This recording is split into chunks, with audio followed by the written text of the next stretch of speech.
தேர்தல் வெற்றி முதல்வரை சந்தித்த வந்திருக்காரு, முதலமைச்சராக வந்திருக்காரு. ஏற்கனவே வந்து ஒரு போட்டியிடும் போது வந்தார். இப்போ திருச்சி கிழக்கு தொகுதி காலியாக இந்த நேரத்தில் நன்றி சொல்ல வந்திருக்காரு. எப்படி பார்க்குறீங்க?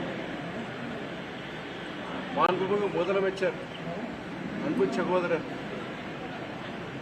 திரு ஜோசப் விஜய் அவர்கள் முதலமைச்சர் பொறுப்பேற்ற பிறகு முதல் முறையாக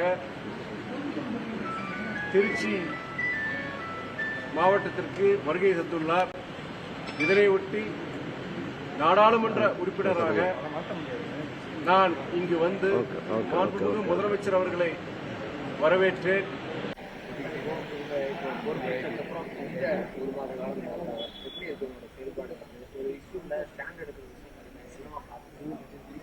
இந்த கேள்வி வந்து தொடர்ந்து அவங்க புதிய அரசாங்கம் பொறுப்பேற்று 24 மணி நேரம் கூட ஆகவில்லை.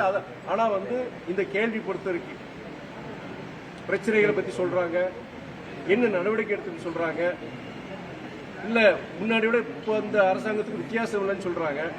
நான் எல்லா பத்திரிகையாளர் சந்திப்புலையும் நான் முதல்ல என்ன சொல்லிட்டு இருக்கேன்னா, புதிய அரசாங்கம் பொறுப்பேற்று அதிகாரிகள் மாற்றம். இப்போ நம்முடைய திருச்சியினுடைய மாநகராட்சி ஆணையராக இருக்கட்டும், மாவட்ட ஆட்சியராக இருக்கட்டும், அதே இப்பதான் அவங்க டிரான்ஸ்பர் பண்ணிருக்கிறாங்க. அதிகாரிகளுடைய அவங்களே இன்னைக்கு பணிமாற்றம் வந்து டிரான்ஸ்பர் நடந்துட்டு இருக்கு. இப்படி இருக்கிற சூழ்நிலையில புதிய அதிகாரிகள் பொறுப்பேற்று இப்ப இருக்கிற சூழ்நிலை பிரச்சனைகளா இருக்கட்டும், அதெல்லாம் வந்து அவங்களுக்கு கால அவகாசம் கண்டிப்பா கொடுக்கணுமோ. 24 மணி நேரத்தில் இல்லாட்டி ஒரு வாரத்திலேயோ இல்லாட்டி ஒரு மாசத்திலேயோ அந்த மாற்றங்களை நாம் உருவாக்க முடியாது. நீங்க குறைஞ்சபட்சம் 6 மாதத்திலிருந்து 1 வருஷம் நீங்க கொடுத்தாதான் இந்த புதிய அரசாங்கத்தினால அந்த மாற்றங்களை உருவாக்க முடியுங்கிறது என்னுடைய கருத்து. நான் அதை தான் நான் தொடர்ந்து நான் சொல்லிட்டு இருக்கிறேன். நான் ஒரு வாரத்திலேயோ 10 நாள்லயோ இல்ல 20 நாட்கள்லயோ இந்த மாற்றத்தை உருவாக்க முடியாது. அங்கங்க குற்ற சம்பவங்கள் நடக்குது.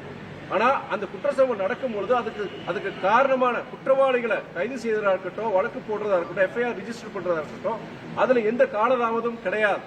நான் சென்ற ஆட்சி இருக்கும்போது இதே சொன்னேன். நான் நீங்க குற்ற சம்பவங்கள் 100% அது இது பண்ண கண்டிப்பா முடியாது. ஒரு வளரும் நாடுல வந்து வளர்ந்த நாடுகளிலே இந்த பிரச்சனை வந்து பூமியை அவங்க இது பண்ண முடியல.